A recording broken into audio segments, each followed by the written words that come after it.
Assalamualaikum warahmatullahi wabarakatuh. Waalaikumsalam. Alhamdulillah wassalatu wassalamu ala Rasulillah wa ala alihi wa ashabihi wa mawalah. La haula wala quwwata illa billah. Hadirin mitra muslim yang hadir di Masjid Al-Irsyad dan juga mitra muslim di Surabaya, Lumajang dan Madiun yang saat ini menyimak siaran langsung dari Masjid Al-Irsyad, Jalan Iskandar Muda 46 Surabaya. Hati Allah. Malam hari ini kembali Kausar dihadirkan oleh remaja Masjid Al-Irsyad spesial. Kita kedatangan tamu istimewa kita. Beliau adalah Dr. Ardian Husaini yang saat ini sudah duduk di sebelah kanan saya. Dan insya Allah kita nanti akan mengupas tentang tantangan dan peluang dakwah di masa kini. Dan ini penting sekali bagi kita karena perkembangan zaman yang juga diiringi dengan perkembangan serta model-model dari gerakan-gerakan yang merongrong dakwah Islam, yaitu orang-orang atau golongan yang merasa terancam dengan agama ini, padahal Islam hadir sebagai rahmatan lil alamin. Hadirin mitra muslim dan juga para pendengar dimanapun Anda berada, namun sebelumnya marilah kita simak terlebih dahulu tilawah Al-Quran yang akan dibacakan oleh Ustadz Umar Jamal Alamudi.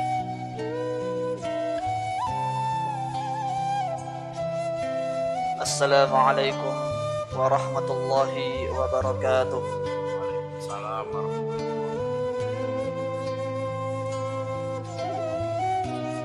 أعوذ بالله من الشيطان الرجيم.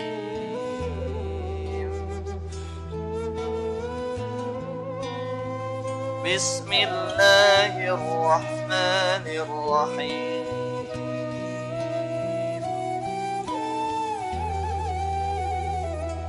يا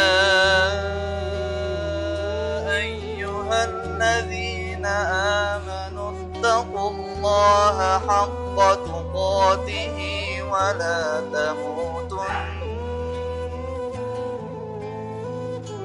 ولا تموتن إلا وأنتم مسلمون.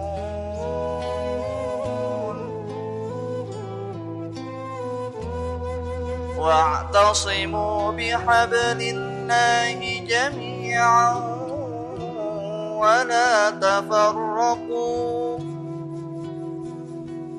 واذكروا نعمة الله عليكم إذ كنتم أعداء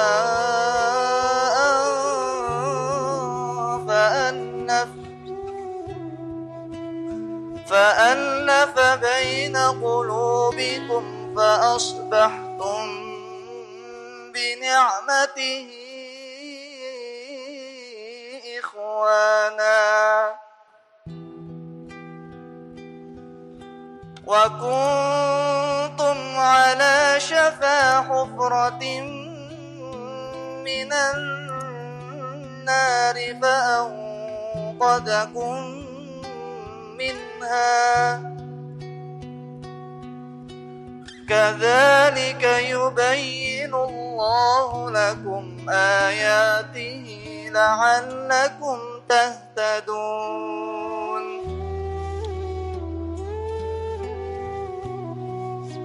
ولتكن منكم أمة يدعون إلى الخير ويأمرون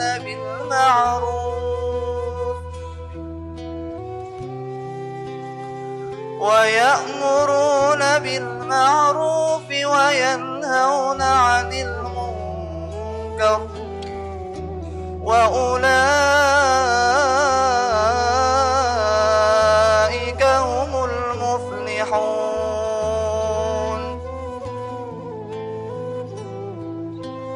ولا تكونوا كالذين تفرقوا واختلفوا من بعد ما جاءهم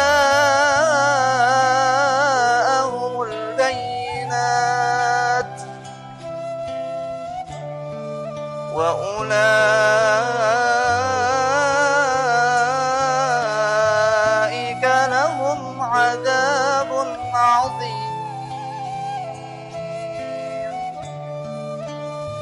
صدق الله العظيم.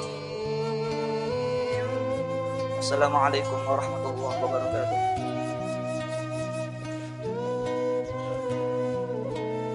Sadaqallahul Azim. Terima kasih kepada Ustadz Umar Jamal Alamudi. Mudah-mudahan Allah senantiasa menurunkan keberkahan kepada kita semua. Hadirin mitra muslim dimanapun Anda berada, kita akan mengikuti kajian agama, ceramah agama bersama narasumber kita Dr. Adian Husaini tentang tantangan dan peluang dakwah terkini.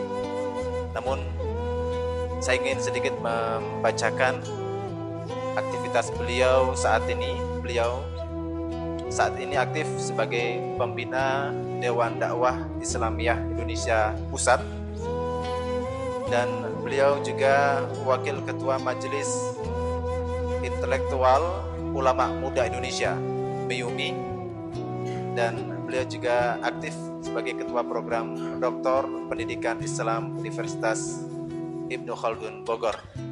Dan tentu masih banyak sekali aktivitas-aktivitas keislaman beliau yang beliau dedikasikan untuk perjuangan dakwah Islam ini. Mudah-mudahan beliau senantiasa diberi kesehatan dan dijaga oleh Allah Subhanahu wa taala.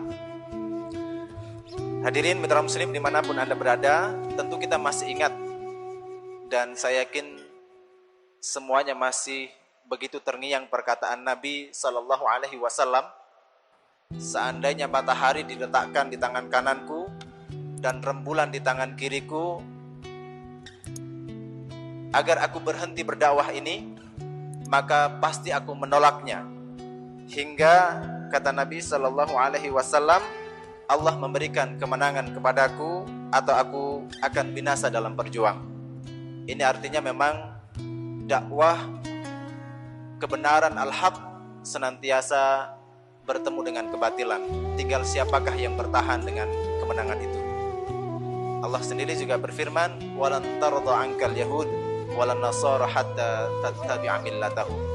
Itu adalah tantangan dakwah di masa Rasulullah. Tantangan dakwah di masa lalu. Bagaimana tantangan dakwah kontemporer, tantangan dakwah masa kini? Nah, untuk mengupasnya langsung saja kita simak pemaparan dari narasumber kita Dr. Adian Husaini. Kepada beliau kami persilakan. Bismillahirrahmanirrahim. Assalamualaikum warahmatullahi wabarakatuh. Alhamdulillahilladzi arsala rasulahu bil huda wa dinil haqq liyudhhirahu 'alad dini kullih wa kafaa billahi syahida. Asyhadu an la ilaha illallah wahdahu la syarika lah wa asyhadu anna Muhammadan abduhu wa rasuluh. Allahumma shalli wa sallim ala nabiyyina Muhammad wa ala alihi wa sahbihi wa man tabi'ahum bi ihsanin ila yaumil qiyamah. Hadirin rahimakumullah. Tadi siang ya di Suara Muslim Surabaya kita membahas tentang tantangan kita dalam sekarang ini menghadapi hegemoni dari peradaban barat. Belum pernah tadi saya katakan umat Islam menghadapi satu zaman yang serumit, yang sepelik, ya, yang seberat dengan zaman yang kita hadapi sekarang ini. Seorang ulama besar India, Syekh Abul Hasan Ali An-Nadwi, yang beliau kita kenal dengan buku Madza Khasiral Alam bin Hitatil Muslimin, mengingatkan bahwa umat Islam dalam sejarahnya telah mengalami banyak ujian iman. Para sahabat Rasulullah, umat Islam di Andalusia, umat Islam di Spanyol, di Andalusia, umat Islam di berbagai dunia yang lain, ya, termasuk di Palestina, Kashmir, dan sebagainya. Kata Syekh Abul Hasan Ali An-Nadwi, belum pernah umat Islam menghadapi tantangan iman, ujian iman yang seberat seperti sekarang ini. Kalau kita ingat dalam surat Al-Ankabut, ya, Allah berfirman, "A'udzubillahi minasyaitonirrajim. Bismillahirrahmanirrahim. Akhasiban nasu ayyutraku ayyaqulu amanna wa hum la yuftanun." Walaqad fatanna alladziina min qablihim fala ya'lamanallahu alladziina shadaqu wa la ya'lamannal kadzibin. Apakah manusia itu akan dibiarkan oleh Allah mengaku-ngaku amanna, kami beriman, wahum la yuftanun, kemudian mereka tidak diuji lagi? Ya, tidak, pasti mereka diuji oleh Allah. Dan sungguh orang-orang sebelum mereka telah diuji oleh Allah, yang dengan ujian itu maka tampaklah siapa yang imannya benar dan siapa yang imannya dusta. Ujian iman yang kita hadapi saat ini, kata beliau, bukan ujian fisik. Di beberapa negeri muslim masih menghadapi ujian fisik. Tapi rata-rata sekarang kita umat Islam ini menghadapi ujian iman berupa masuknya faham-faham pemikiran-pemikiran kontemporer, pemikiran-pemikiran barat yang masuk ke seluruh sendi-sendi kehidupan umat Islam.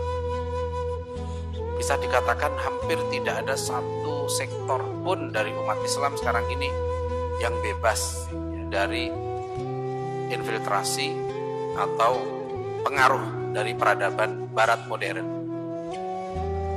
Oleh karena itu hadirin telah banyak ilmuwan muslim, para ulama kita, cendekiawan muslim seperti Said Qutb, ya, kemudian Muhammad Iqbal, ya, kemudian Maryam Jamila, Muhammad Asad, ya, di awal-awal abad 20, cendekiawan kontemporer sekarang ini banyak sekali yang juga mengingatkan selalu, sebenarnya kita sekarang ini hidup di mana sih? Di zaman apa sih kita sekarang ini hidup? Dunia, bukan hanya kita sekarang, umat manusia itu sekarang dikuasai oleh satu peradaban yang mereka menyebut dirinya sebagai Western Civilization, Al-Hadarah Al-Gharbiyah, peradaban Barat. Memang mereka menamakan dirinya Barat, bukan nama satu tempat Barat itu, tapi memang nama satu peradaban. Ada peradaban Cina, ada peradaban Jepang, ada peradaban India, Amerika Latin, kemudian Ortodoks, dan peradaban Islam. Dari beberapa peradaban yang eksis ini, hanya Islam yang satu-satunya peradaban yang namanya itu sama dengan nama agama. Nama agama kita Ad-Dinul Islam. Dan nama peradaban yang dibangun oleh umat Islam yang berlandaskan pada Ad-Dinul Islam, namanya juga Al-Hadarah Al-Islamiyah, ya, Islamic Civilization. Dunia ma'asyiral muslimin rahimakumullah sekarang ini itu menghadapi pikiran yang pelik, karena penguasa dunia yang sudah beratus-ratus tahun memimpin peradaban ini, itu adalah peradaban yang ciri-cirinya itu mengajak manusia untuk menyingkirkan Tuhan. Dalam bahasa seorang filosof mereka, Jean-Paul Sartre dari Prancis, ya, dia mengatakan bahwa andaikan Tuhan itu ada, itu pun harus kita tolak, katanya. Ya. Since the idea of God negates our freedom. Sebab kata Sartre, ide tentang Tuhan itu membunuh kebebasan kita. Makanya kenapa di Barat itu kata terpenting adalah kata freedom. Kata paling suci bagi mereka itu freedom, liberal, liberty. Kenapa Amerika patungnya yang waktu merdeka itu dibikin patung liberty? Mereka bilang bebas, freedom, ya. Banyak ada Freedom Institute, Freedom House. Ingat film Fitnah yang dibikin oleh Geert Wilders di Belanda, ya. Di akhir film itu dia buat slogan, ya, Stop Islamization, Defend Our Freedom. Ya, kata, jadi stop Islamisasi dan pertahankan kebebasan kita. Jadi bagi mereka freedom itu kata paling suci, kata paling penting. Liberty, freedom. Kenapa orang-orang Barat ini selalu menyerukan freedom? Bebas, bebas, bebas. Bebas dari apa? Ya. Kita juga punya kata freedom, tapi waktu itu kita bebas dari penjajahan. Tapi mereka tidak dijajah. Mengapa mereka bilang bebas? Bebas dari apa? Yang mereka maksud bebas itu bebas dari Tuhan, bebas dari agama. Jadi sejarah bangsa Barat adalah sejarah manusia-manusia yang selama hampir 1000 tahun mereka mengaku mereka itu dijajah oleh Tuhan. Ya. Semua katanya waktu itu untuk Tuhan, dikit-dikit untuk Tuhan, politik untuk Tuhan, ekonomi untuk Tuhan, seni untuk Tuhan. Sehingga katanya kalau manusia itu berbuat untuk Tuhan, untuk Tuhan, sementara Tuhan dalam bayangan mereka waktu itu punya wakil.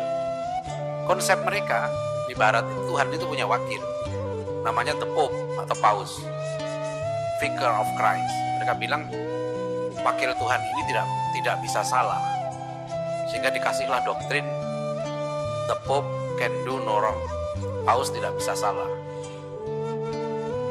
Saya sering lihat sejarah bangsa Barat ini karena ini penting untuk nanti kita melihat sejarah umat Islam. Karena sekarang di dalam kurikulum pendidikan kita, buku-buku yang diajarkan pada kita dipaksa untuk menyesuaikan sejarah kita dengan sejarah Barat.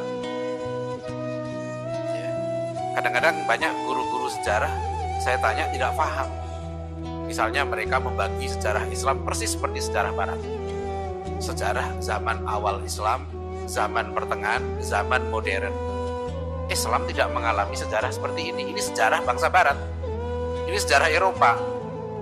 Mereka bilang early period of Western civilization, periode awal. Itu periode ketika mereka mulai dari peradaban Yunani, Romawi. Kemudian Romawi runtuh, Romawi Barat ya tahun 472 Masehi. Bangkit kekuasaan agama, ya, kekuasaan gereja waktu itu. Ya, kemudian mereka memimpin masyarakat. Dan mereka punya konsep Tuhan punya wakil di dunia. Makanya misalnya politiknya disebut dengan teokrasi. Theos itu Tuhan, kratos kekuasaan. Kenapa dibilang teokrasi? Karena penguasa dipilih oleh Tuhan. Penguasa disahkan oleh Tuhan. Itu bedanya dengan demokrasi. Kalau demokrasi, penguasa disahkan oleh rakyat, kan gitu, melalui baik langsung maupun perwakilan. Makanya teokrasi itu antitesa dari demokrasi. Ya, atau demokrasi antitesa dari teokrasi gitu. Kekuasaan Tuhan gitu. Jadi nah ketika itulah mereka mengatakan yang disebut dengan the Middle Ages, zaman dari abad ke-5 sampai abad ke-14, dari hampir 1000 tahun. Mereka bilang zaman pertengahan, itu yang mereka bilang sebagai the Dark Ages, zaman kegelapan. Mereka kemudian masuk ke zaman baru yang mereka bilang Renaissance. Renaissance itu maknanya rebirth, lahir kembali. Jadi orang Barat itu bilang gini, kami dulu ketika dikuasai oleh Tuhan melalui wakilnya itu, kami mati. Gitu. Sekarang kami sudah hidup lagi, kami lahir kembali, rebirth, Renaissance. Itu artinya kita lahir kembali kata mereka, kami lahir kembali. Maka mereka membagi sejarah selalu begitu, zaman awal, zaman pertengahan, dan zaman modern.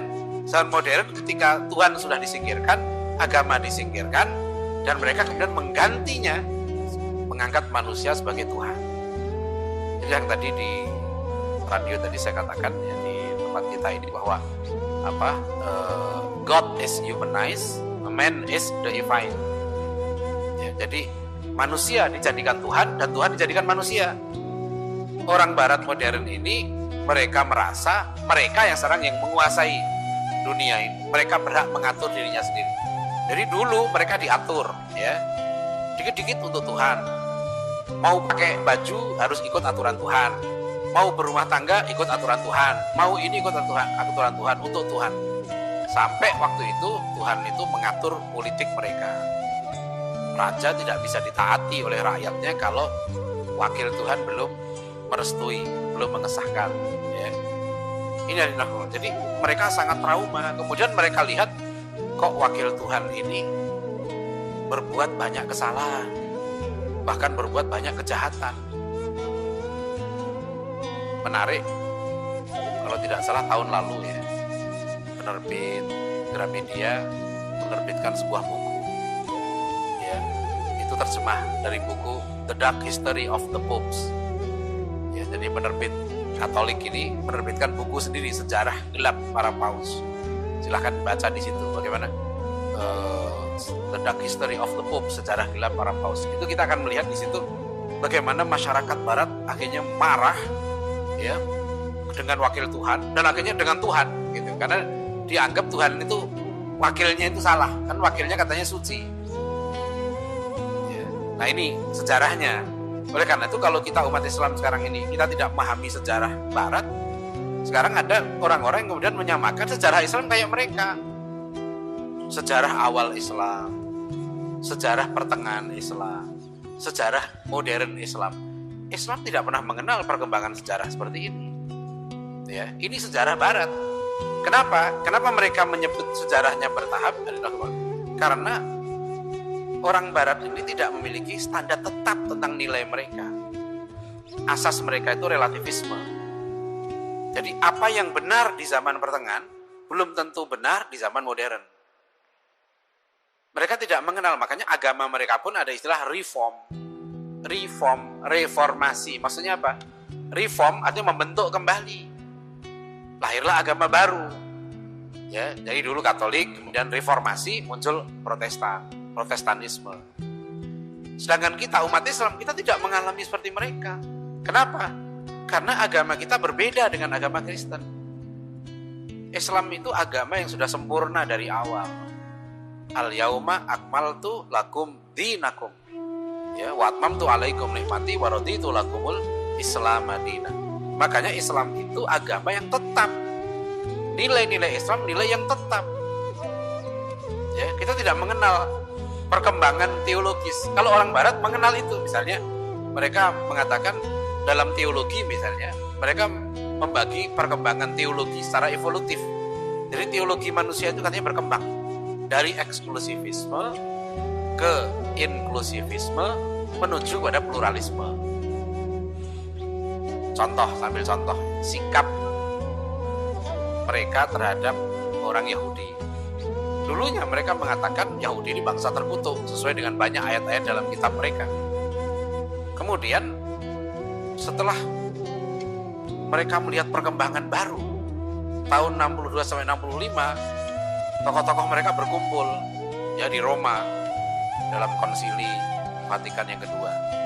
Disitulah kemudian mereka mencabut doktrin-doktrin yang menyebut Yahudi sebagai bangsa yang terkutuk, bangsa yang sesat. Seluruh literatur yang menyerang Yahudi disingkirkan. Ya, mereka mengubah doktrinnya itu. Jadi perkembangan sesuai dengan perkembangan zaman. Nah, kita umat Islam tidak seperti itu. Kenapa? Karena wahyu yang sempurna, wahyu terakhir yang diturunkan kepada Rasulullah Muhammad SAW itu tidak berubah sepanjang zaman. Islam ini agama yang lintas zaman, lintas budaya. Sehingga kita tidak mengalami zaman awal, zaman pertengahan, zaman modern, tidak mengalami itu. Karena dinul Islam tidak pernah berubah. Sudah sempurna dari awal. Nah, ini penting karena saya perhatikan misalnya dalam dialog saya dengan beberapa guru-guru sejarah Islam, sejarah peradaban Islam, mereka melihat sejarah Islam dari kacamata Barat. Ya, seolah-olah Islam ini agama yang selalu berkembang. Yang berkembang itu peradaban Islam. Karena peradaban itu bisa menyerap unsur-unsur lokal. Sebagai contoh misalnya begini, sholat kita ini tetap tidak berubah. Sepanjang zaman sampai kiamat, cara sholatnya seperti kita. Tetapi pakaian orang Muslim di Surabaya, di Hong Kong, di Cina, di Barat bisa berbeda. Itu peradaban. Arsitektur masjid bisa berubah sepanjang zaman. Itu peradaban Islam. Ya. So, peradaban Islam dia menyerap unsur-unsur lokal maupun menerima dari peradaban lain yang tidak bertentangan dengan nilai-nilai Islam. Ini perlu dibedakan. Nah, sekali lagi, Barat ini peradaban yang trauma terhadap agama. Seorang cendekiawan Yahudi yang terkenal kemudian masuk Islam, ya, Muhammad Asad, ya nama Islamnya. Beliau aslinya namanya Leopold Weiss. Ya, awal abad ke-20 menulis buku Islam at the Crossroads, Islam di Simpang Jalan. Ya, dia menyebutkan inti dari peradaban Barat modern itu adalah irreligious in its very essence. Peradaban anti agama. Barat itu peradaban yang nggak cocok untuk Kristen, nggak cocok untuk Yahudi, nggak cocok untuk Islam dan semua agama yang lain. Karena nanti jati diri peradaban ini adalah irreligious. Mereka ingin membuang Tuhan dari seluruh kehidupan mereka. Ya, itulah nanti yang secara kontradiktif tadi seperti Sartre mengatakan, ide tentang Tuhan itu membunuh kebebasan kita. Sebetulnya ini juga pikiran dari zaman Yunani dulu. Ada namanya filosof ya, seorang filosof Yunani gitu ya, yang berpendapat bahwa Tuhan itu ada, tapi Tuhan itu sibuk dengan dirinya sendiri. Ya. Jadi Epikurianisme ya namanya. Epikurus ini seorang filosof yang pahamnya dikenal sebagai Epikurianism. Dia berpendapat bahwa ada Tuhan. Tuhan itu ada, tapi Tuhan itu nggak mikirin kita. Makanya Epikurianisme ini pahamnya hidup ini untuk mengejar kesenangan. Pokoknya kamu hidup ini cari senang aja, jangan mikir Tuhan. Karena Tuhan nggak mikir kamu. Ngapain kamu mikir Tuhan? Tuhan aja asik dengan dirinya sendiri. Dalam persepsi orang Yunani dulu, Tuhan itu berkumpul di Gunung Olympus. Kepala Tuhan namanya Zeus. Dan mereka sibuk dengan dirinya sendiri, nggak mikirin kita manusia. Maka manusia jangan mikir Tuhan. Gitu. Nah itu yang sekarang mereka bilang, the idea of God negates our freedom. Oleh karena itu Anakumullah sekarang lihat ya, dampak dari pemikiran ini di dalam dunia kehidupan kita sangat dahsyat. Dalam politik orang bilang sekarang ini, jangan bawa-bawa agama ke politik. Ya. Ini sekuler. Waktu masyarakat di Jakarta di Lenteng Agung, mereka keberatan dikasih lurah non-muslim perempuan. Mereka keberatan protes. Terus pejabat waktu itu bilang, ini urusan pemerintahan, jangan bawa-bawa agama. Jadi jangan bawa-bawa Tuhan dalam urusan ini, begitulah ya. Saya katakan aneh sekali orang mengatakan begitu. Ya, ada juga yang mengatakan ini ruang DPR, ya. Indonesia katanya bukan negara Islam. Jangan bawa-bawa agama ke sini. Jangan bawa-bawa Tuhan. Nah, ini aneh. Kalau dia muslim aneh. Soalnya kalau dia bukan muslim. Kalau orang muslim mengatakan begitu aneh sekali. Karena kita orang muslim itu kemana saja kita pergi, agama selalu kita bawa. Kan gitu. Masa orang bilang agama jangan dibawa? Berarti Anda tadi dari rumah bawa agama. Sampai ke gedung DPR masih bawa agama. Sampai parkir mobil agamanya masih dibawa. Nah, keluar dari mobil, masuk ruang kerjanya, agamanya ditinggal di mobilnya. Dia masuk ruang DPR gak bawa agama. Dia bilang agama jangan dibawa-bawa kan. Berarti agamanya ditinggal dong.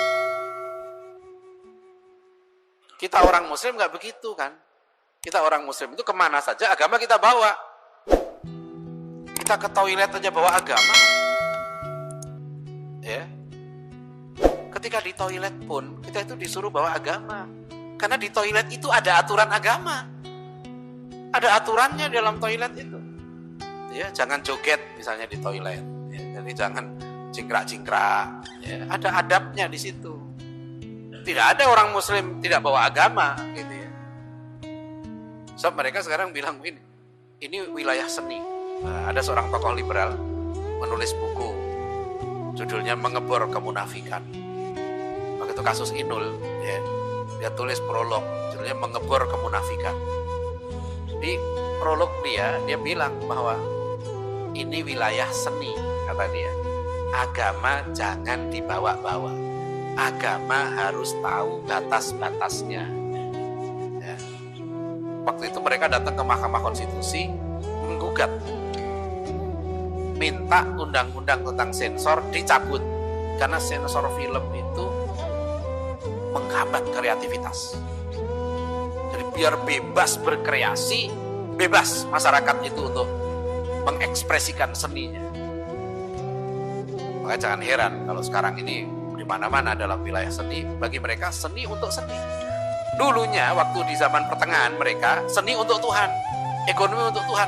Maka lihat seni rupa di zaman pertengahan di Eropa, itu seni rupa tentang Tuhan. The Last Supper of Christ, itu seni tentang Tuhan.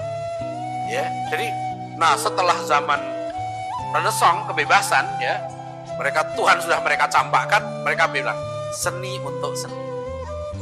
Kalau kita orang muslim bukan begitu, kita bilang seni untuk ibadah.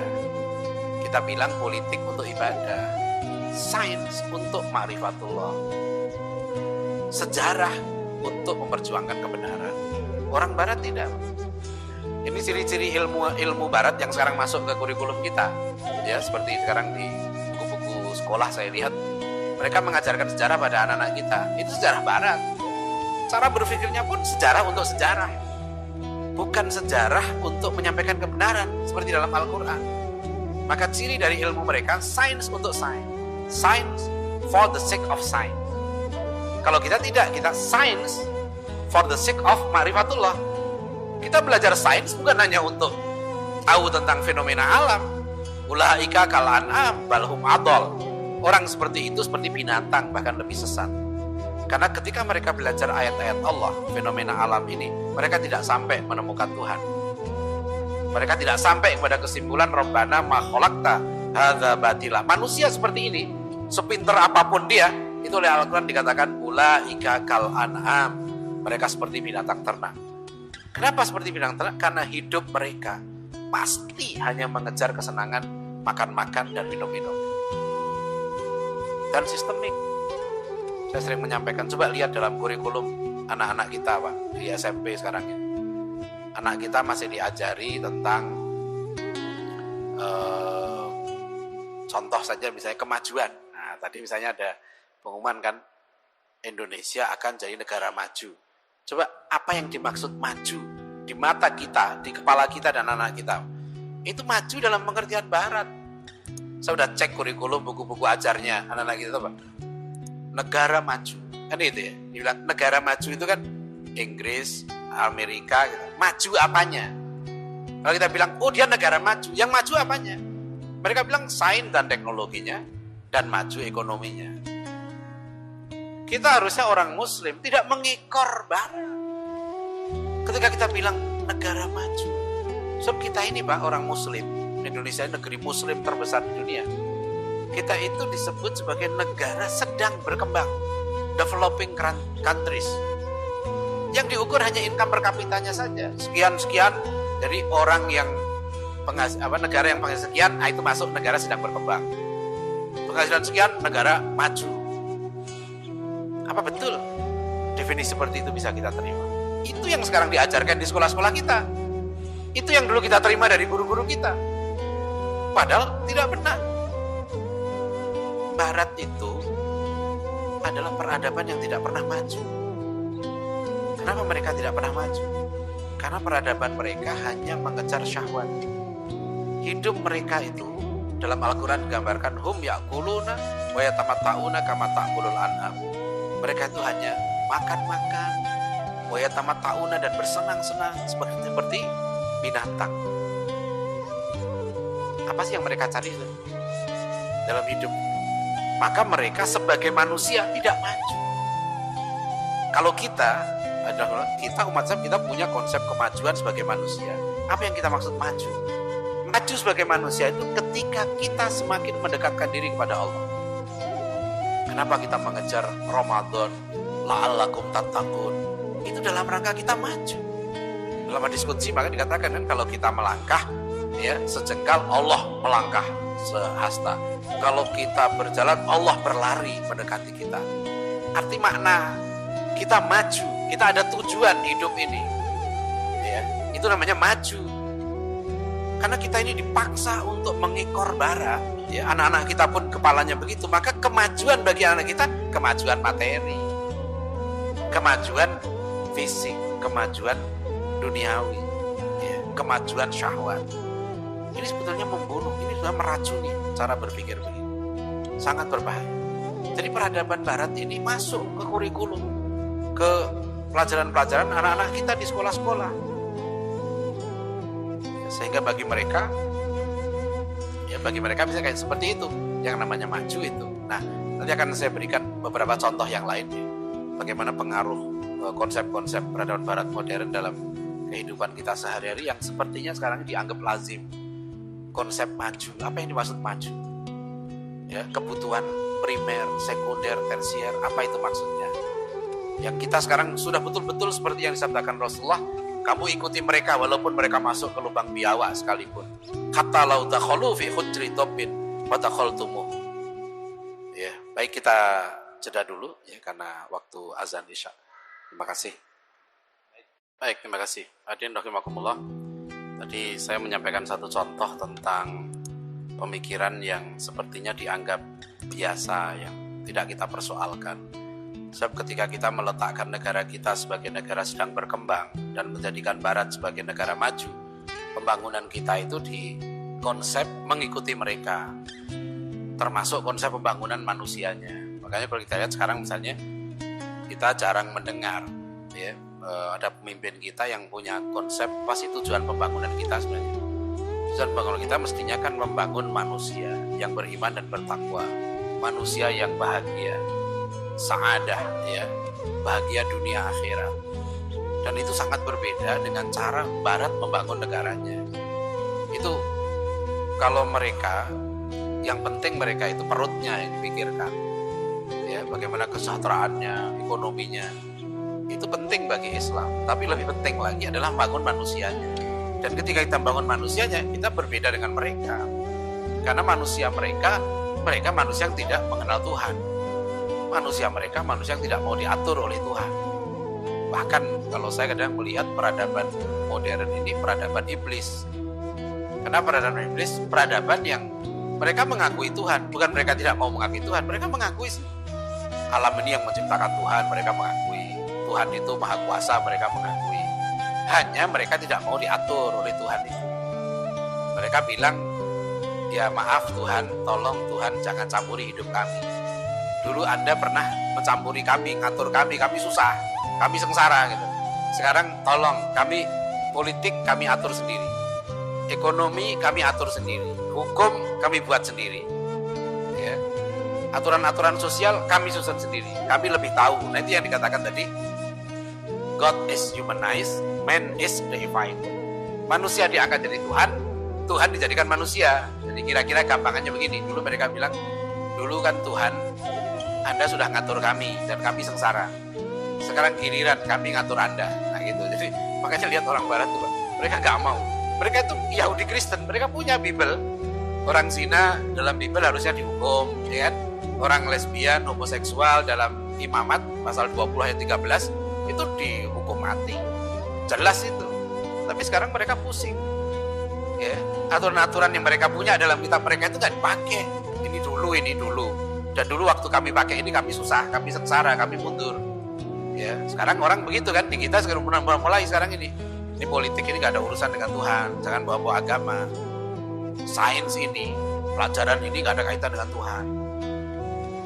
Ya, silahkan baca artikel yang saya tulis, judulnya Infiltrasi Sekularisme dalam Kurikulum 2013. Saya kaget betul, Pak. Saya baca buku sejarah untuk anak SMA kita. Itu kurikulum 2013 ini kurikulum yang niatnya, tujuannya bagus. Agar siswa itu lebih memahami agamanya masing-masing dan bisa mengamalkan ajaran agamanya. Undang-undang pendidikan nasional kita juga bagus tujuannya. Membentuk manusia beriman, bertakwa, berakhlak mulia, cerdas, kreatif, mandiri, dan seterusnya. Bagus. Begitu masuk ke buku teksnya, Masya Allah, nggak sesuai dengan itu. Saya udah berkali-kali soalnya memprotes. Bahkan dulu kita sudah tulis buku sejarah yang mengkoreksi teori manusia purba yang monyet itu. Saya pernah datang pada juru bicara Mendikbud dan kami serahkan buku yang kita tulis itu, kita terbitkan oleh Dewan Dakwah. Ya. Tapi ya saya tahu mungkin sibuk, gak sempat baca. Sekarang 2013 saya baca lagi. Asal-usul manusia Indonesia, asal-usul nenek moyang bangsa Indonesia. Itu eksplisit disebutkan asal-usul nenek moyang kita ini adalah hominid, sejenis kera. Sejenis kera itu kan monyet berarti ya. Sejenis kera itu monyet. Dan ada gambarnya di situ, di buku itu. Gambarnya manusianya monyong mulutnya, ya kan, telanjang, nggak pakai baju, terus seperti binatang, kerjanya hanya cari makan. Itu kan menghina. Saya hanya mikir kok yang nulis tuh tega gitu. Mengatakan kita ini nenek moyang kita monyet. Saya pernah berkunjung ke kampusnya Charles Darwin di Edinburgh University. Karena itu rujukannya Darwin di buku ini. Ya. Memang Darwin tuh alumnus yang dibanggakan oleh kampus itu, menjadi sangat terkenal di dunia. Mungkin manusia itu berasal dari monyet, tapi itu berlaku untuk Darwin saja. Kita enggak, kita keturunan Nabi kok. Dibilang kita keturunan manusia caveman atau ape man, manusia monyet itu. Masa kita keturunan monyet yang bener aja? Itu udah salah, secara keilmuan juga salah, secara filsafat ilmu juga salah. Saya sedih dulu tahun 81 waktu saya SMA kelas 1. Seingat saya sudah pernah protes pada guru saya. Sekarang sudah zaman kayak begini, sekolah-sekolah Islam sudah berkembang kemana-mana. Saya kok ini lagi yang diajarkan. Di buku IPA terpadu SMP itu masih perubahan lingkungan dapat mengarah kepada terbentuknya spesies baru. Nah, kalau terbentuk spesies baru, Pak, ini Quran bisa nggak berlaku. Misalnya, khinzir yang diharamkan itu kan babi Arab abad ke-7 Masehi. Lingkungan Arab dengan lingkungan Jerman udah beda. Jangan-jangan babi Rusia, babi Jerman, babi Tangerang atau babi Depok itu beda karena lingkungannya berbeda, membentuk spesies baru. Nggak akan terjadi itu. Jadi babi yang diharamkan di Al-Quran itu abad ke-7 Masehi tetap babi yang sama dengan babi abad 21. Sapi dalam surat Al-Baqarah itu, sapi zaman Bani Israel, itu sama dengan sapi Madura sekarang ini. Spesiesnya sama. Meskipun lingkungan berbeda, zaman berbeda, sapi tetap sapi. Sapi nggak akan berubah jadi kucing. Ini aneh-aneh aja nih orang-orang ini. Padahal menteri kita ini kan soleh ya, bagus sekali. Mungkin Bapak Menteri belum baca ini, mudah-mudahan kalau dengar nanti tolong dibaca tuh Pak Menteri ya. Ya, kalau perlu bukunya ditarik gitu. Ya. Saya sedih betul Pak. Ini kan menghina kita. Keturunan kita monyet. Apa Pak Menteri mau dibilang ya anak cucu monyet? Kebangetan itu kan. Kita ini anak cucu monyet Pak, bukan anak cucu Adam. Kan begitu sebenarnya ini. Untuk apa yang diajarkan lagi materi yang secara ilmiah pun tidak terbukti? Dibilang ini empiris. Malah di buku itu yang menghina, yang buat saya sakit hati Pak, terus terang aja. Ya karena kita menggerakkan islamisasi ilmu. Di buku ini dikatakan apa? Ilmu pengetahuan jangan dicampur adukkan dengan agama. Tekstual tertulis di sini. Ya Rino, ini cobalah ya kita. Ini bukan jauh Pak. Kalau kita bicara barat itu bukan ada, itu ada di depan mata kita. Itu diajarkan kepada kita, anak-anak kita sekarang ini. Ya, ini yang jadi masalah. Bagaimana kita sekarang ini, orang tua terutama gitu. Karena sekarang ini banyak sekali orang tua ini nggak ngaji masalahnya, nggak belajar. Dan salah satu kewajiban kita itu memahami hal-hal yang merusak keimanan kita. Dan barat ini tantangan yang dikatakan oleh Syekh Abdul Hasan Al-Atwi dan banyak cendekiawan kita yang lain, hati-hati loh. Ya. Tantangan akidah yang sangat serius di masa modern sekarang ini. Ya, ini contoh tadi. Maju, apa sih yang maksud maju? Kok kita ngekor sama mereka? Kita punya konsep kemajuan sendiri yang berbeda dengan. Kalau soal sains dan teknologi, kita bisa melompat, Pak. Barat itu melompat 600 tahun, mengejar ketertinggalan teknologi dari umat Islam. 600 tahun mereka bisa mengejar. Korea Utara melompat sekarang teknologinya. Tidak harus mengekor Barat kalau soal kemajuan sains dan teknologi. Tapi kalau kita kemajuan manusia, kita jangan mengikuti mereka. Karena mereka ini manusia bingung. Saya katakan bingung ini serius, karena saya udah melihat dengan mata kepala sendiri. Ini orang hidupnya mau ngapain sih? Kalau hari Senin sampai Jumat mereka kerja keras. Di ujung hari Jumat malam itu mereka ngantri di bar-bar mau mabuk. Di kereta-kereta mereka teler, mabuk-mabuk. Kenapa mereka begitu? Mereka nggak tahu untuk apa mereka hidup. Mereka mengejar kesenangan, syahwat. Orang yang mengejar syahwat hidupnya itu nggak akan pernah puas. Akhirnya mereka tidak pernah bahagia, tidak pernah meraih sa'adah, kebahagiaan. Apa itu yang mau kita cari? Sementara kurikulum yang diajarkan begitu, materialisme. Saya sampaikan pada para guru di sekolah-sekolah Islam, coba lihat di kurikulum, di buku teks IPS terpadu untuk SMP, masih kayak saya dulu diajari guru-guru saya.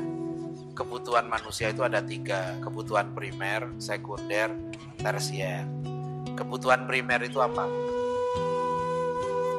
Makan, minum, sandang, papan. Ini kan kebutuhan monyet. Ya. Monyet sekarang perlu baju untuk joget. Ya, jadi sekarang itu kebutuhan kambing itu makan, minum. Ini kebutuhan jasad manusia, betul. Ya, kita tidak tolak. Tapi bagi kita umat Islam, kebutuhan primer kita lebih dari itu. Kebutuhan primer kita itu ibadah pada Allah SWT. Wa ma khalaqtul jinna wal insa illa liya'budun. Jadi anak-anak kita di sekolah ini masih dicekoi kebutuhan primernya itu fisik. Karena mereka mendefinisikan manusia sebagai makhluk materi. Maka ketika bicara asal-usul manusia, yang diteliti tulang. Apa manusia ini tulang belulang? Bukankah unsur terpenting dari manusia itu ruh? An-nafs, qalb, akal. Yaitu 4 istilah yang merujuk pada istilah yang sama. Jadi itu unsur terpenting. Buya Hamka mengutip dalam buku beliau pribadi sebuah pepatah Arab. Ya. Akbil ala nafsi wa ahsin fadailaha fa innaka bin nafsi la bil jismi insanun. Hadapkan dirimu pada jiwamu dan sempurnakan keutamaan-keutamaannya. Qad aflaha man zakkaha wa qad khaba man dassaha. Fa innaka bin nafsi la bil jismi insanun. Sebab Anda disebut manusia itu karena jiwa Anda, bukan karena tubuh Anda. Hadirin rahimakumullah, manusia itu tidak penting sebetulnya, Pak. Apakah dia punya ekor atau tidak punya ekor? Tidak terlalu penting bagi manusia apakah dia jalannya bungkuk atau jalannya tegak. Dalam teori evolusi itu penting. Katanya dulu nenek moyang kita itu jalannya bungkuk, lama-lama tegak, jadi Pithecanthropus erectus. Kan gitu. Homo sapiens. Asalnya ada ekor, lama-lama ekornya pendek, lama-lama hilang katanya. Itu evolusi. Dulu saya diajarkan itu. Dulu katanya jerapah itu asalnya lehernya pendek-pendek. Atau ada yang panjang, ada yang pendek. Terus daun-daun lama-lama habis kan gitu kan. Tinggal yang tinggi. Jerapah yang lehernya pendek mati. Tinggal jerapah yang lehernya panjang eksis. Atau karena terus-menerus dilatih akhirnya lehernya panjang. Tapi kan tetap jerapah. Jerapah nggak ganti kucing kan gitu kan. Tetap saja meskipun lehernya pendek atau panjang, tetap dia jerapah. Ya, ini nih kita diajarkan teori-teori yang bukan teori sebenarnya, itu rekaan. Manusia itu roh yang penting. Ujung dari pembahasan asal-usul nenek moyang kita itu apa sih? Saya baca itu ujung-ujungnya cuma memperdebatkan ternyata nenek moyang kita itu aslinya dari Vietnam. Itu saja. Capek menghabiskan dana triliunan rupiah gali-gali tulang belulang. Itu cuma untuk mengetahui dulunya nenek moyang kita berasal dari mana. Terus ngapain? Kalau kita sudah tahu nih nenek moyang kita dari Vietnam, terus mau ngapain? Mau kita ke sana lagi? Ini bukan cara pendidikan Islam. Kalau Al-Quran mengajarkan, yang penting sejarah manusia itu bukan tulangnya. Yang penting itu ruh. Wa idh akhadha rabbuka min bani Adama min dhuhurihim wa syahadahum ala anfusihim dzurriyyatahum alastu birabbikum qalu bala syahidna. Kesaksian kita di alam arwah bahwa kita pernah bersaksi membenarkan alastu birabbikum qalu bala syahidna. Maka kita hidup di dunia ini harus mengenal Tuhan kita. Itu tujuannya. Sejarah kita ini Pak, dulu sejarah Nabi secara fisik, sejarah Nabi Adam, bukan sejarah monyet. Ya. Yang kedua sejarah ruh kita pernah bersaksi di hadapan Allah. Alastu birabbikum qalu bala. Nah, tujuan kita hidup jelas untuk menyambung, meneguhkan kembali kesaksian kita la ilaha illallah. Itu yang penting. Nah, mereka guru sejarah itu bilang gini, Pak, kalau itu pelajaran agama, Pak, bukan pelajaran sejarah. Nah, ini sekuler. Ya, itu harus agak dipermak. Apa cara berpikirnya begitu. So mereka bilang, ini pelajaran sejarah tidak boleh menjadikan Al-Quran sebagai sumber ilmu. Bagaimana Anda, saya bilang kan sekolah Islam, anak-anak Anda ajarkan menghafal Al-Quran. Tapi ketika anak Anda ajari sejarah, Al-Quran Anda buang dari pelajaran sejarah. Ketika anak-anak Anda ajarkan sains, Anda buang Al-Quran dari pelajaran sains. Oh, itu Al-Quran nanti ajarannya ada sendiri, pelajaran agama. Ini sekuler. Ini cara barat. Science for the sake of science. Seni untuk seni. Ya, sejarah untuk sejarah. Gak begitu cara Islam mengajar. Lihat Al-Quran. Sejarah alat untuk menyampaikan kebenaran. Sains alat untuk mengenal Allah. Karena sains ini belajar ayat-ayat Allah. Wa fil ardi ayatun lil muqinin wa fi anfusikum afala tubsirun. Inna fi khalqis samawati wal ard wa ikhtilafin laili wan nahari la ayatin lil ulil albab. Jadi kita ini diametris. Barat mengajak manusia ini untuk melupakan Tuhan. Tadi ide tentang Tuhan itu membunuh misalnya kita. Islam mengajak manusia untuk selalu mengingat Allah. Ala bi dzikrillahi tatmainnul qulub. Jadi kalau nggak hati-hati, anak-anak kita ini sekarang diajarkan dia menjadi manusia yang split personality. Ketika dia belajar ke sini, oh ya Al-Quran sumber ilmu. Ketika dia belajar ini, Al-Quran bukan sumber ilmu. Mohon ini terutama untuk pengelola lembaga pendidikan, hati-hati betul dalam menerima kurikulum-kurikulum seperti ini. Ya, menerima buku-buku yang berisi racun.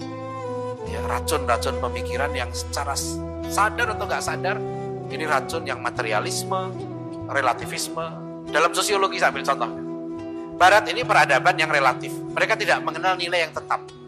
Filosofi mereka itu filosofi seorang, jadi ada legenda Yunani, ya, itu legenda Sisyphus. Sisyphus ini disebutkan sebagai sosok ya, yang kerjaannya mendorong batu ke atas bukit, kemudian sampai di atas bukit batu itu dijatuhkan lagi, gitu. Sampai di bawah dia dorong lagi, ke atas lagi, jatuh lagi, dia naik lagi. Nah ini kata mereka, ini kegigihan orang dalam mencari kebenaran. Maka mereka semboyannya research. Mencari lagi, research kan gitu. Search itu mencari, itu kembali. Jadi mencari kembali. Kenapa? Karena bagi orang barat gak ada kebenaran yang tetap. Ya, kebenaran itu selalu berubah-ubah. Apa yang benar hari ini belum tentu benar besok, gitu. Dulunya mereka mengharamkan zina. Bahkan dulu di Eropa, pelaku homoseksual dan lesbianisme itu dihukum oleh gereja dengan sangat berat. Hukumannya itu digergaji hidup-hidup. Dari kakinya diangkat di tali, kedua kakinya ke atas, kemudian dibelah tubuhnya dengan gergaji manusia. Itu dulu hukuman untuk orang homo. Sekarang mereka bingung karena nilai berubah, kata mereka. Ini dulu. Tahun lalu untuk pertama kalinya Katedral Nasional Amerika menyelenggarakan perkawinan sejenis homoseksual. Tahun 2003 terjadi revolusi besar-besaran karena seorang pastor di New Hampshire di Amerika itu diangkat menjadi kepala gereja tingkat negara bagian. Ya, itu Jane Robinson, dia mengepalai gereja. Jadi dulunya orang-orang homo ini itu dibunuh oleh gereja, dihukum. Sekarang mereka mimpin.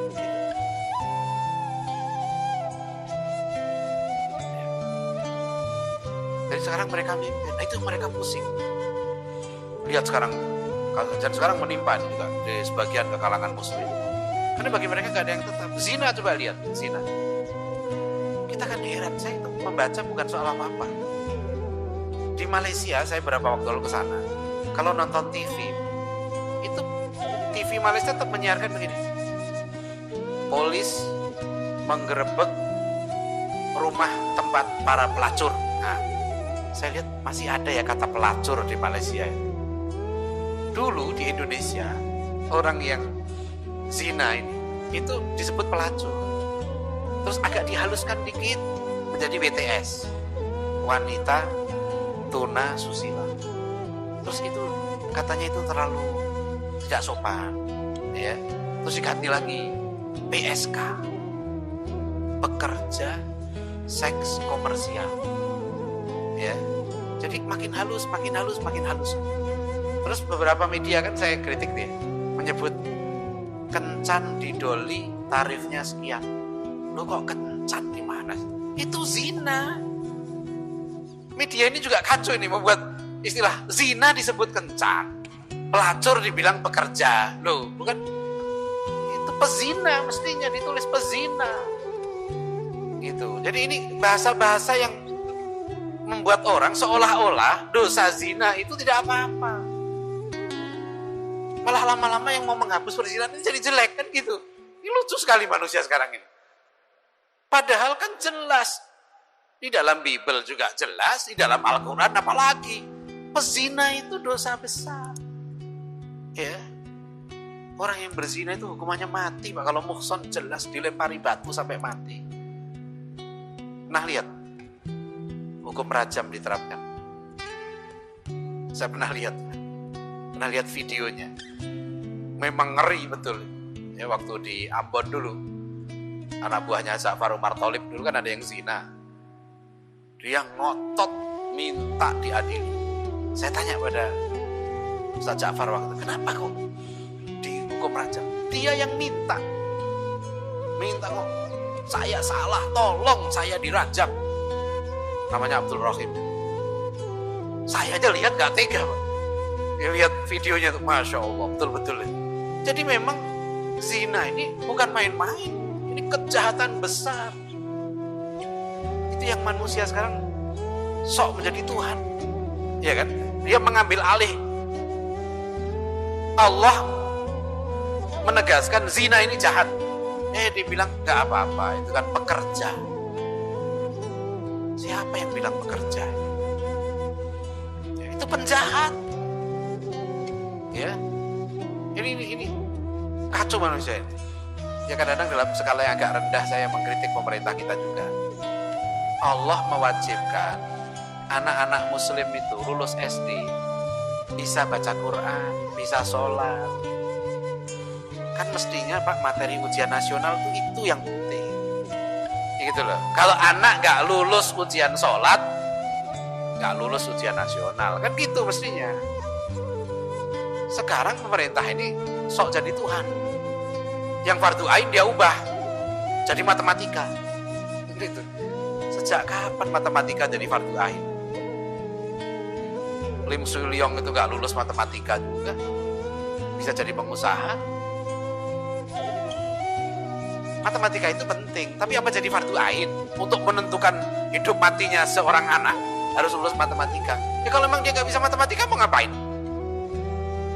Untuk jadi juri tinju itu hitungannya cuma 10.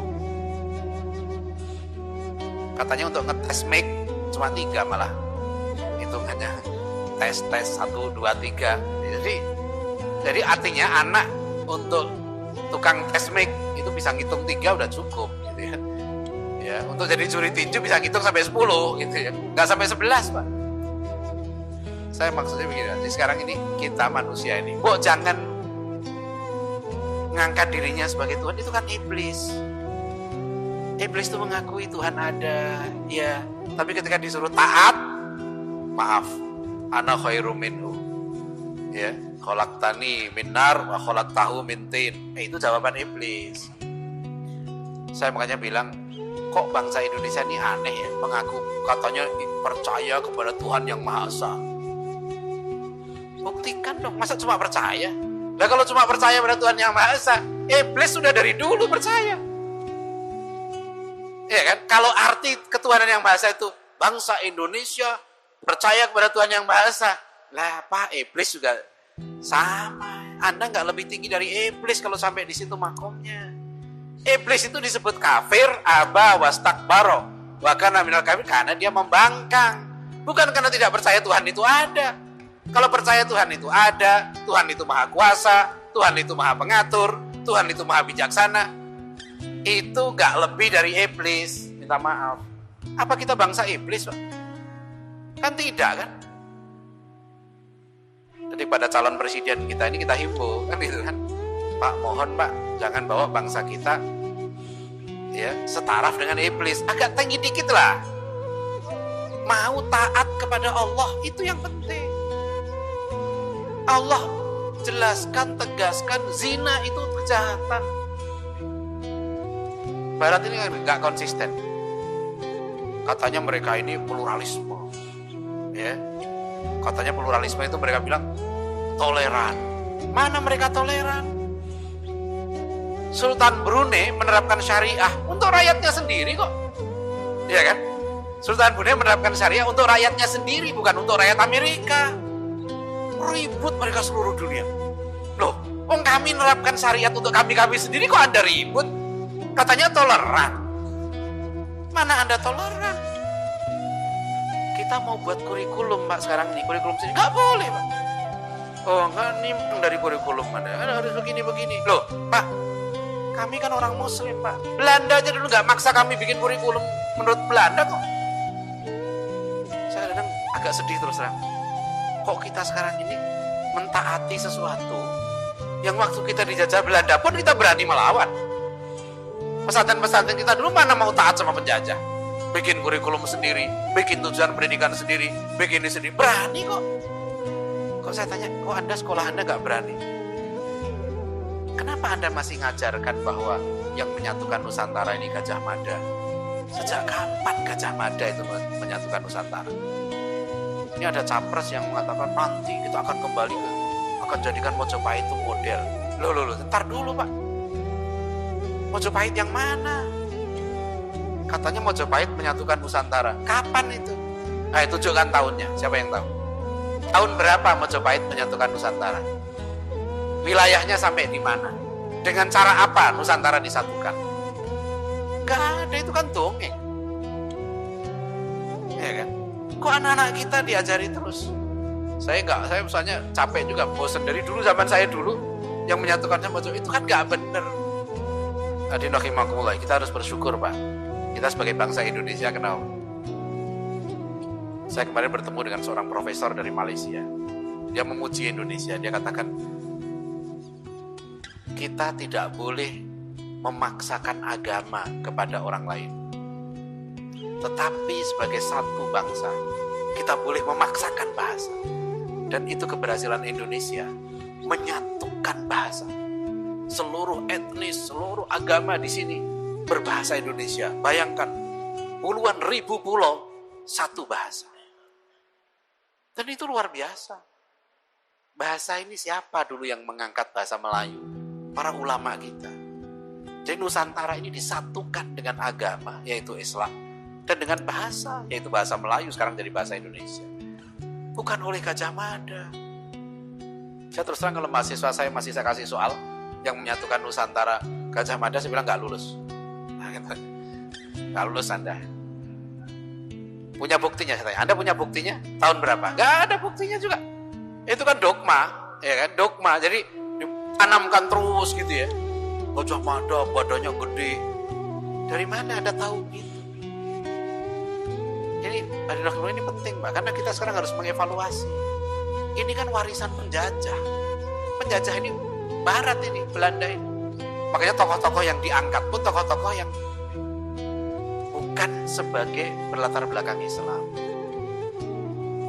Berapa kali saya di mana-mana menyampaikan, kemarin 3 minggu yang lalu saya di Aceh, saya sampaikan, saya baru baca ulang kisah Malahayati, Masya Allah, luar biasa. Malahayati itu ternyata Jenderal Angkatan Laut pertama di luar Turki, waktu Turki sebagai superpower dunia waktu itu. Dan Malahayati itu ketika itu adalah kepala angkatan bersenjata kerajaan Aceh. seorang perempuan abad ke-16 memimpin panglima angkatan laut dan menghancurkan kapal Belanda yang dipimpin oleh Cornelis de Houtman sampai Cornelis de Houtman itu mati. Itu dia perang melawan Malahayati. Kemudian kita setiap 21 April anak-anak kita sekarang ini disuruh memperingati Hari Kartini, pakai baju adat, pakai ini. Saya kadang-kadang kok sekolah-sekolah Islam mau ya disuruh begini. Dia sebenarnya nggak paham sebetulnya. Kenapa apa hubungannya antara Hari Kartini dengan pakai baju adat? Nggak paham sebetulnya. Jadi ya Allah, cobalah ya kita agak berpikir, saya bilang gitu kan, bahwa kita ini punya tokoh-tokoh perempuan yang hebat sekali di Indonesia ini. Kita punya Cut Nyak memimpin perang sampai titik darah penghabisan. Beliau tidak pernah mau berkompromi dengan penjajah kafir, jelas. Ya, kita punya Diponegoro Mujahid Agung yang ketika diminta berdamai, beliau sampaikan pesan lewat Kiai Mojo, kami tidak akan pernah berhenti berperang sampai syariat Islam tegak di tanah Jawa. Diponegoro tidak mau dilantik sebagai raja karena dia tidak mau yang melantik itu orang kafir. Itu pahlawan kita. Gak ada di buku sejarah itu. Ya, gak ada itu di buku sejarah kita, mana gak ada. Yang ada itu Diponegoro berperang karena tanah nenek moyangnya dirampas oleh Belanda.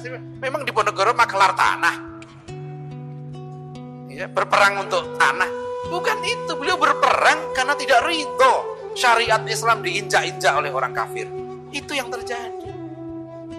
Sekarang ada yang mengatakan kalau nanti calon kami menang, syariat tidak boleh diterapkan. Dia bilang ini gak salah ngomong apa ini? Nah kalau syariat mau dihapuskan, kalau dia mati, gak usah kita kubur.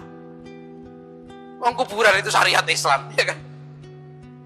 Begitu kan dia ngomong, ini orang Islam ngomong gak setuju syariat Islam. Lu ada pakai celana itu syariat apa? Kalau gak mau syariat Islam, jangan pakai celana. Kan gitu. Anda kawin pakai syariat apa? Sebetulnya menguntungkan Mbak orang yang menolak syariatnya. Tanah kuburan mahal sekarang. Jadi itu murah meriah. Gak mau syariat udah buang aja ke laut, selesai. Ya kan? Jadi biar makin banyak yang gak setuju syariat, ya berarti gak setuju dikubur, kan gitu aja. Aneh-aneh sekarang nih. Gue bilang apa namanya? Oh nanti kolom di KTP mau dihapus kolom agama. Ya Allah, selama ini memang KTP kita itu jadi masalah, ada kolom agamanya kan nggak ada masalah. Ya kan? Katanya ini berpotensi diskriminasi, menindas. Yang mana yang menindas? Kalau diskriminasi itu juga ada kolom jenis kelamin. Hapus aja sekalian. Ya kan? Ini nanti diskriminasi nih, laki-laki perempuan, itu ada kolom jenis kelamin. Kalau begitu nggak usah. Kolom daerah juga ada, tanggal lahir, asalnya nggak usah juga. Ya. Itu nanti potensi diskriminasi nih. Wah ini orang asli, orang luar, oh, nggak usah lagi. Ya. Wah ini kolom tanggal lahir, itu juga potensi. Ini orang tua, orang muda, ya diskriminasi juga. Ya. Lama-lama udah nggak usah KTP kan gitu. Jadi ini ngapain orang-orang ini? Loh, mereka orang barat, bagi mereka agama itu urusan privat. Itu betul kan, mereka berani agama masalah pribadi. Itu di barat.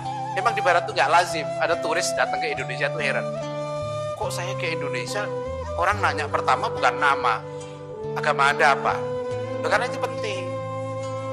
Bagi orang Islam, agama itu urusan privat dan publik. Nggak bisa Islam itu urusan privat saja, nggak bisa. Karena kita ini keluar rumah urusannya agama. Kita ada kewajiban sholat Jumat, kita ada, kalau bagi mereka Anda kafir, Anda bukan kafir, masuk tempat ibadah bagi mereka ada masalah. Kalau kita ada aturannya, kawin ada aturannya, muslim bukan muslim. Tadi saya katakan, sekarang orang masuk toilet aja ada aturannya, Mas. Makanya nggak bisa orang homo dan lesbi itu minta sekarang disahkan, karena itu akan memperbanyak anggaran. Anggaran toiletnya bertambah. Karena bingung waktu itu lesbian internasional tuh, Irsad Manji datang ke Indonesia. Saya di Twitter saya tanya, Irsad Manji itu harusnya toiletnya toilet yang mana? Dia perempuan, ya wujudnya perempuan, tapi nggak suka perempuan, nggak suka laki-laki gitu loh. Sukanya perempuan. Kan masalah itu Pak. Iya kan? Dia wujudnya perempuan tapi suka perempuan. Masuk toiletnya toilet mana? Masuk toilet perempuan bermasalah justru. Gitu. Masuk toilet laki-laki juga bermasalah wujudnya perempuan. Akhirnya kan mereka bilang udah toilet sendiri, nambah anggaran. Nah itu, jadi makanya kita tidak mengakui eksistensinya. Ada memang, tapi itu tidak banyak. Sekarang ini masalah. Jadi ini banyak sekali pemikiran-pemikiran yang masuk ke kita melalui pengaruh peradaban barat. Jadi tantangan dakwah kita. Saya ambil satu contoh lagi Pak, terakhir ini tentang pluralisme. Pluralisme ini menyangkut eksistensi kita. Majelis Ulama Indonesia telah mengharamkan pluralisme. Ya, sekarang ini ada kampanye di TV. Indonesia tanpa diskriminasi. Terus menurut saya dari mana biayanya? Besar. Hanya untuk kampanye mengatakan Indonesia tanpa diskriminasi. Mungkin nggak Indonesia tanpa? Itu kan tidak mungkin. Kenapa? Presiden lewat kita suruh minggir kok. Kan diskriminasi dong. Kan gitu kan? Pejabat lewat kita suruh minggir. Itu diskriminasi. Tidak ada negara tanpa diskriminasi. Cuma bagi mereka, bagi orang barat, yang dimaksud tanpa diskriminasi itu tanpa diskriminasi agama. So bagi mereka agama tidak penting. Gitu kan? Kenapa? Makanya jangan beda-bedakan agama. Mau Anda beragama atau tidak beragama, mau Anda ikut aliran sesat atau aliran yang tidak sesat, tidak penting bagi mereka. Yang penting Anda warga negara. Loh kalau kita bagi kita Muslim, nggak begitu. Bagi kita, pembedaan manusia itu justru karena iman dan takwanya. Orang mukmin disebut khairul bariyah. Orang kafir disebut syarrul bariyah. Orang munafik di dasar neraka. Inna akramakum indallahi atqakum. Maknanya apa? Kita harus meletakkan orang mukmin tidak sama dengan orang kafir. Maka tidak ada sebetulnya konsep pluralisme dalam akidah. Maksudnya apa? Seorang mengakui bahwa semua agama ini benar. Nah, itu yang sesat. Ini pluralisme. Cuma sekarang mereka bilang lagi, oh bukan pluralisme itu yang kami maksudkan. Yang kami maksudkan bukan pluralisme teologis, mengakui semua agama benar. Sekarang mereka bilang, tapi kita ini kan hidup di satu negara, maka kita harus mengakui pluralisme kewarganegaraan, civic pluralism. Apa maksud mereka? Mereka bilang, karena itu masuk dalam kurikulum PAI. Ya hati-hati nih Bapak Ibu sekalian, coba nanti cek kurikulum tentang multikulturalisme. Mereka bilang begini teorinya, semua warga negara, apapun agamanya, apapun budayanya, harus diberi ruang yang sama di ruang publik. Itu namanya multikulturalisme, civic pluralism. Nah ini bagi kita orang Muslim Pak, tidak benar juga, itu nggak tepat. Karena kita tidak mungkin memberikan ruang yang sama kepada tauhid dan syirik untuk eksis atau menyebarkan ketauhidan dan kemusyrikan bersama-sama dalam ruang yang sama. Tidak mungkin. Apa kita akan berikan ruang pada para pelacur doli untuk tampil di TV, mengkampanyekan betapa pentingnya ya komplek atau pelacuran itu? Kan kita nggak kasih ruang. Ada siaran agama Islam, itu kan ada siaran agama pelacur. Itu nggak mungkin. Apa kita beri ruang pada yang sama kepada koruptor dengan KPK? Koruptor juga punya hak suara. Itu kan kita berikan ruang yang sama dengan KPK. Korupsi itu perlu dalam batas-batas tertentu demi kelancaran pembangunan, misalnya gitu ya. Kita nggak kasih kesempatan. Nah, apakah kita kasih kesempatan yang sama sekarang untuk tauhid dan syirik tampil di ruang publik?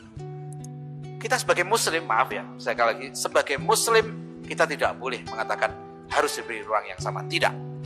Bagi kita orang Muslim, tauhid harus diberi ruang yang lebih.